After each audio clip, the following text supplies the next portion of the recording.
Hello everyone, welcome to my class, to my YouTube channel, Dr. Zakir Medellin. Today's topic for the discussion is role of bioavailability in drug absorption. Myself, Dr. Zakir Hussain, Associate Professor, Department of Pharmaceutics, KLR College of Pharmacy. Let us enter into the topic. So let us start some of the definitions here. Bioavailability refers to the extent a substance or a drug becomes completely available to its intended biological destination. Means what here? Simply we can say the word for bioavailability, the availability of the drug present in the blood plasma is called as bioavailability.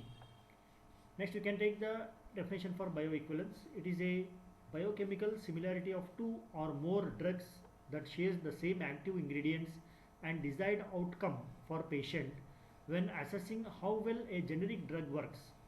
Scientists evaluate its bioequivalence to the name brand version.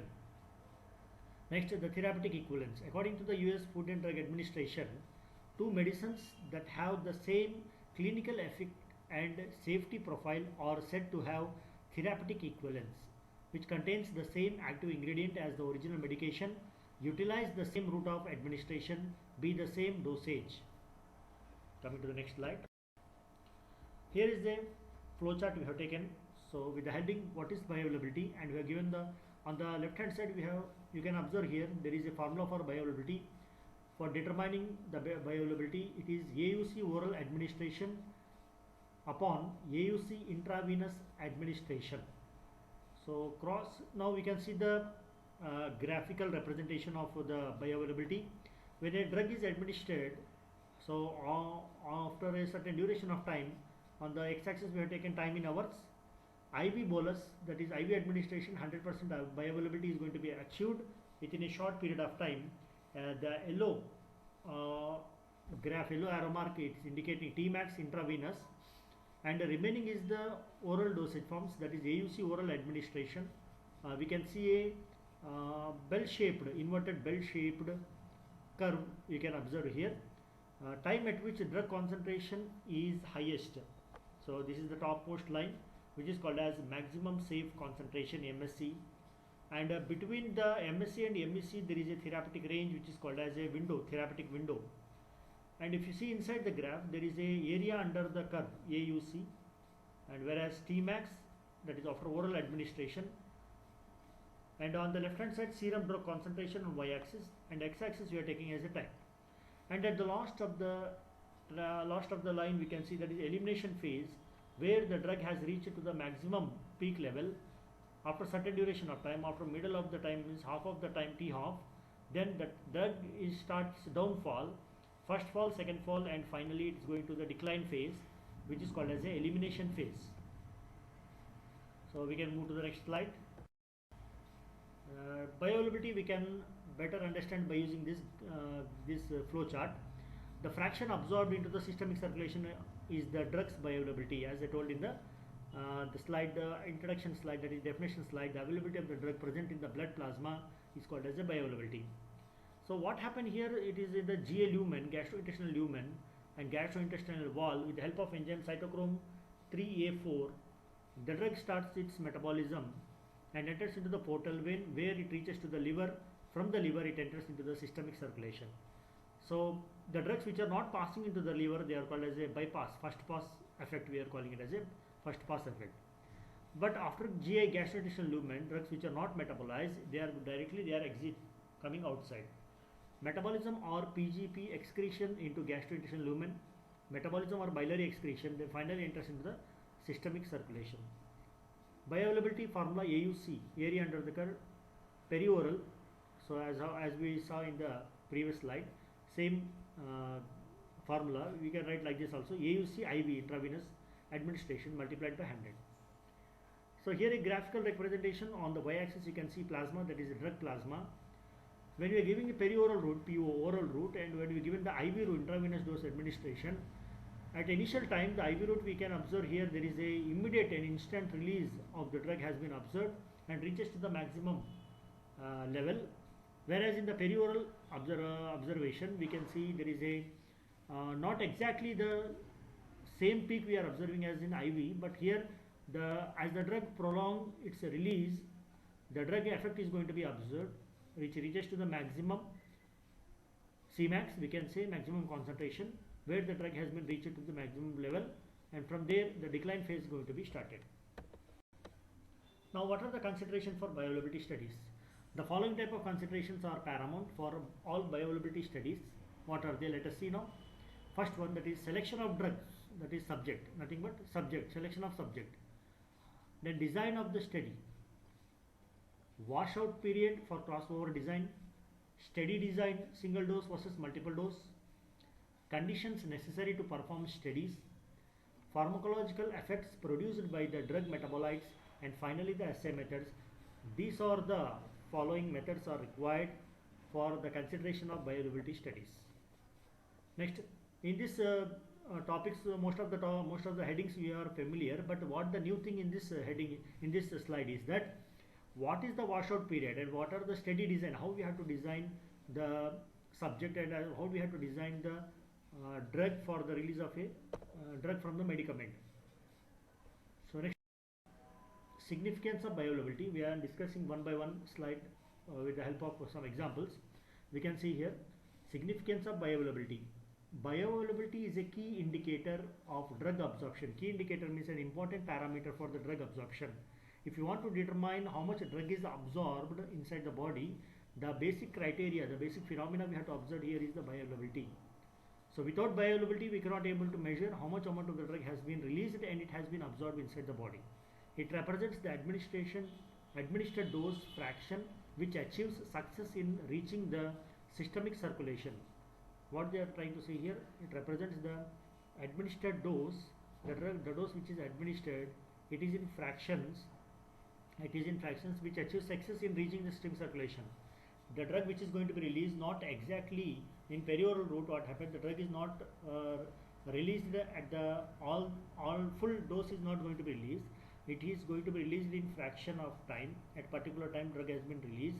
So when the drug is released and reaching to the systemic circulation, how much amount of the drug has been released, it can be determined with the help of the bioavailability when administered orally or through any other extravascular dosing route. So this is the first one. Next one is the selection of subject, study subject. So how to select the study subject? Now let us see. To select the study subject, age, one of the factor, health is one is the important parameter, second one. Third one is the enzyme status, present the enzymes present in the body relative to hepatic and renal functions. Weight of the person or the individual, or we can call subject, and the number of the subjects to achieve statistical significance are taken into consideration. So here they are saying that there is a number, not exactly 10, 20, so not like that. We have to take a huge number for the study of the bioavailability. Based on that, we are going to again randomly we are going to select the data after performing the experiment. The study subject selected should possess similar kinetics for avoiding all significant forms of study variations and represent a healthy or diseased population as required by the intended therapeutic activity of the drug. Means the subject or the individual who we are selecting for the person, he should be free from the diseases, he should be free from any kind of illness, he should be non-alcoholic, and he should be not overweight, obesity, he should not obesity person, he should not have any hyperactivities.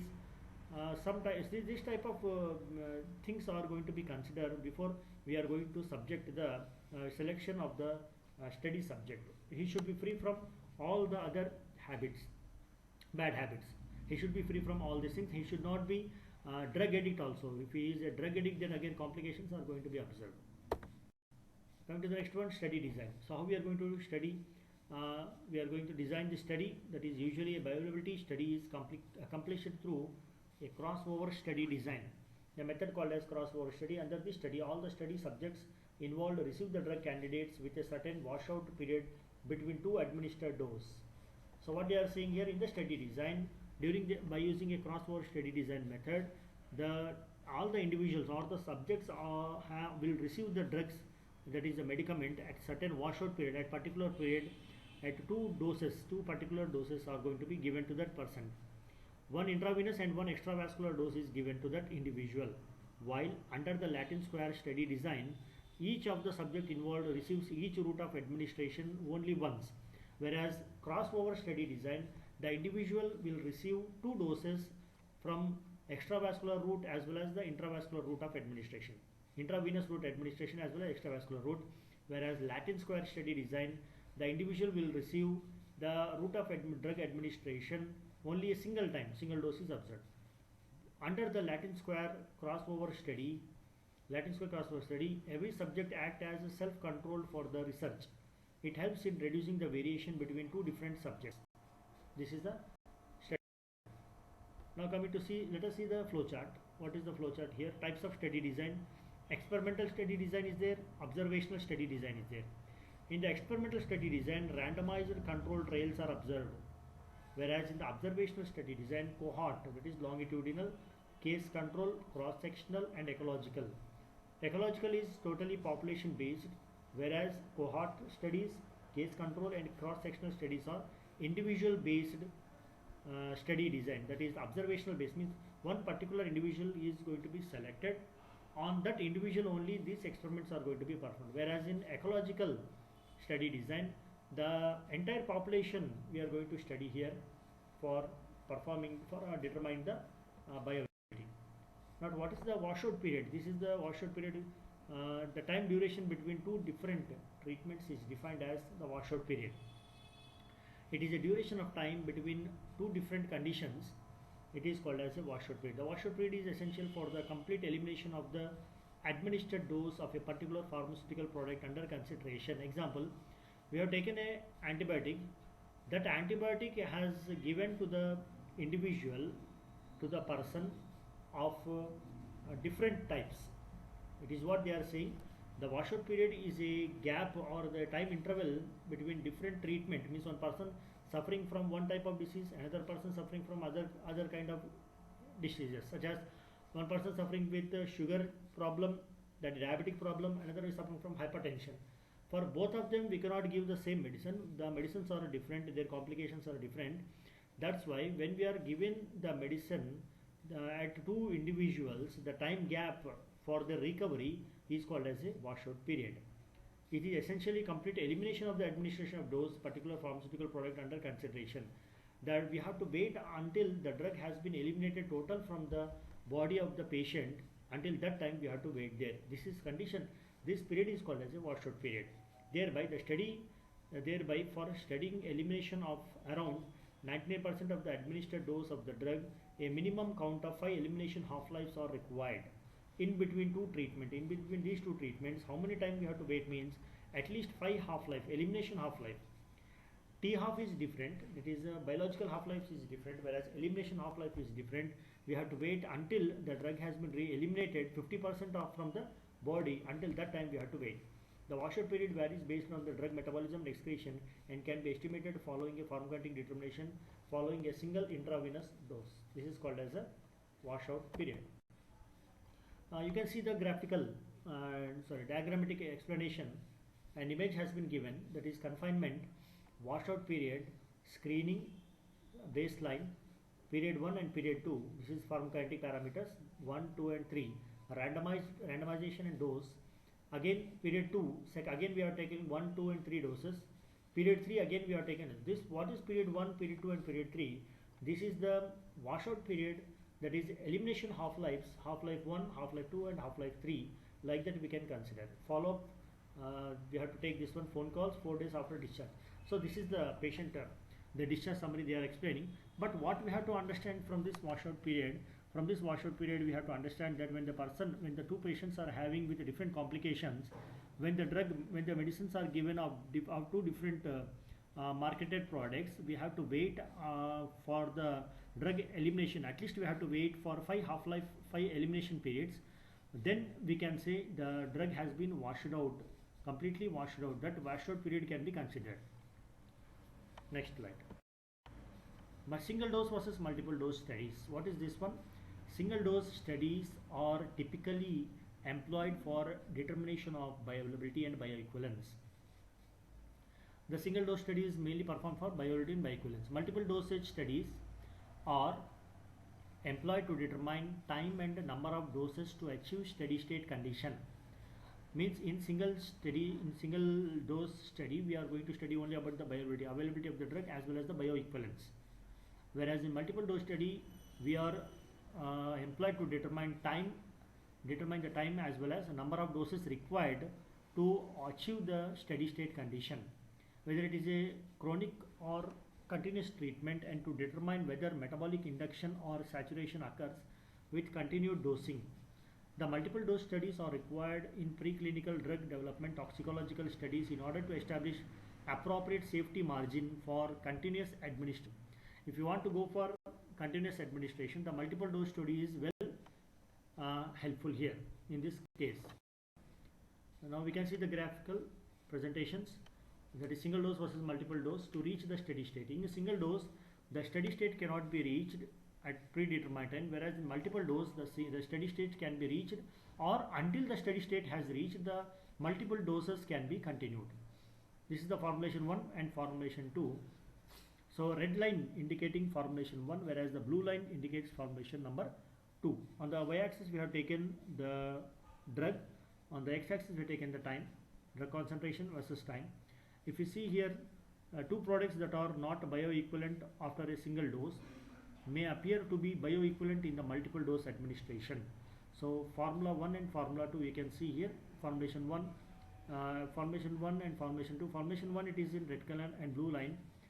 By these two formulations we can come to conclude that the steady state can be reached only after the multiple dosing. The first line, formulation 1, is considered called as a single dose, whereas blue line called as a multiple dose. So at the graph present below, the second graph, from there we can found that the steady state can be observed only in the multiple dose very fastly, whereas the single dose, the steady state cannot be reached at the predetermined time. Study design: to accomplish a clinical bioavailability study diligently, several patient factors may be reviewed for inclusion or exclusion of subject based on the drug's therapeutic activity or anticipated toxicology. So this is the So before commencing your review, it is essential to preset study conditions such as the drug pre-administration, how it is administered, what is the fasting period of the patient, and post-drug administration. After the administration of the drug, what are the complications we are observed. Preliminary tests are very much important here, such as enzyme function, pregnancy, or other relevant health factors are typically required for the enrollment to ensure the patient will provide a safety parameter. So study design flowchart. So all the studies, descriptive and analytic studies, PICO and PEP studies are going to be observed: survey, qualitative, experimental, observational, analytic, randomized parallel group, randomized crossover design, cohort study, cross-sectional studies, case control studies. Pharmacological effects produced by drug metabolites. So what are the pharmacological effects we can observe from the drug metabolites? The measurement of bioavailability is dependent on the concentration of the unchanged drug. The drug bioavailability is measured only for the unchanged drug, the concentration of unchanged drug. For drugs which possess highly active metabolites, their systemic circulation concentration can adversely affect the drug therapeutic efficacy. The metabolite concentration and safety evaluation are required for drug metabolites, thereby achieving the significant systemic exposure or that have significant therapeutic activity. The evaluation is especially crucial for oral drug undergoing high first pass mechanism during their pre-absorptive stage. General metabolic pathway of the drug, we can see here drug. So phase 1, phase 2 reactions. Phase 1 reaction undergoes enzymatic metabolism, thereby oxidized metabolites are formed. In phase 2 reaction, that is detoxification pathway, drug detoxification occurs, then eliminated from the body. Whereas in phase 1, after oxidized metabolites are formed, then they are converting into active metabolites, then finally the toxicity of the metabolites are observed. Phase 1 and 2 reactions collectively, here the metabolites are in phase 1 reaction, there is oxidized metabolites, there are no toxicity, there is no detoxification observed, whereas phase 2 detoxification of the drug has been observed, which is eliminated. Whereas phase 1 and 2 active metabolites, in active metabolites the metabolites will be formed, but they are little bit toxicity in nature. The factors influencing the bioavailability of the studies. The bioavailability of the drug is dependent upon several chemical parameters including its pKa values, hydrophobicity and solubility. Several chemical parameters they are pKa values, hydrophobicity and solubility. Bioavailability is of drug with poor gut dissolution or absorption may be improved through enteric coating. It can be enhanced. Drug bioavailability can be enhanced by its enteric coating, whereas extended release delivery mechanism or other dose administration routes. Formulation of the pharmaceutical product. So the pharmaceutical products and its formulation can be done. For example, immediate release products. The excipients used in formulating the pharmaceutical products and the method involved in manufacturing may alter the bioavailability. Definitely it will alter. Why? Because in immediate release dosage forms we are using the direct compression method, whereas in sustained release, controlled release and some other type of release dosage forms we are using other methods for the formulation. At that time the bioavailability is definitely it will alter. All modified release drug products are studied for their delayed release, extended release and sustained release to determine effects on the bioavailability of the drug. Other factors influencing systemic absorption may include the formulation of the pharmaceutical products flowchart. Example, enteric coated tablet. Here these tablets are directly targeted into the stomach. It can be able to withstand the hydrochloric acid present in the stomach, whereas chewable tablets, these chewable tablets are subjected into the under the mouth, and it has been chewed in between the tongues. The film coated tablets, these film coated tablets as well as the enteric coated tablet, they are subjected to the stomach. They are entering into the stomach. There it has to withstand to the high content of gastric fluid, that is HCl. Thereby it has been coated. These tablets have been coated, enteric coated as well as film coated. These both type of tablets has to be coated so that it can withstand the high concentration of hydrochloric acid inside the stomach. Similarly, the sugar coated tablets, these type of tablets are used for the patients, those who are having for the drugs which are highly bitter taste of drugs. The patient compliance, to increase the patient compliance, sugar coated tablets are developed. Then vaginal tablets as well as the gelatin coated tablets, similarly tablet triturates and dispersible triturates. So these tablets and buccal tablets. These are the various formulation products of the different type of tablets. So whether the pharmaceutical product is administered during a fed or a fasting condition, the rate of emptying the subject gastric system means what here, it totally depends upon the gastric emptying, whether the drug has to be given in the fast condition or in the feed condition. Whether the pharmaceutical candidates interact with other drug or food. So this is a study either through understanding the mechanism of enzyme inhibition or enzyme induction with in vitro ADME study or with pharmacokinetic studies comparing exposure in versus feed, in feed versus fasted state. It is essential to understand that each of the factors contributing to the bioavailability of the drugs can vary, can change between the patient. It will change from patient to patient. For clinical trials, the inter-subject variability is taken into account for accessing bioavailability differences between patients, thereby ensuring predictable dosing margin and risk factor for the population.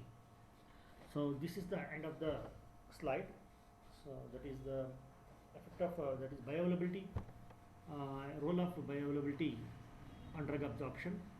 So hope you guys has understand this small information provided from my end. Thank you for your patience, and kindly like, share and subscribe my videos for the updated information provided to you from time to time. Thank you very much.